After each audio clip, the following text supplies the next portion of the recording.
আমাদের দেশে সাধারণত মুখের সামনে একটা শক্ত প্রজাতির জিনিস থাকে, কিন্তু এই দেশের শামুকগুলা ভিন্ন জাতের। এই দেখেন কিভাবে আমি দুটি শামুক তুলেছি।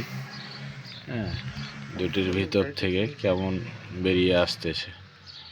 হ্যাঁ, দেখেন কি আকারটা কিরকম ধরনের দেখেন।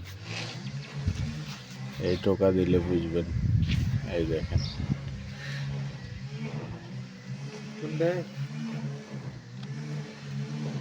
মনে হবে মেয়েদের যে সেম সিস্টেম মেয়েদের মতো। এই দেখেন আস্তে আস্তে এখন বেরিয়ে যাবে। এই দেখেন কিভাবে বের হচ্ছে, দেখেন ভাই, আমি অবাক। আল্লাহ তাআলা কি সৃষ্টি করে রেখেছে দেখেন।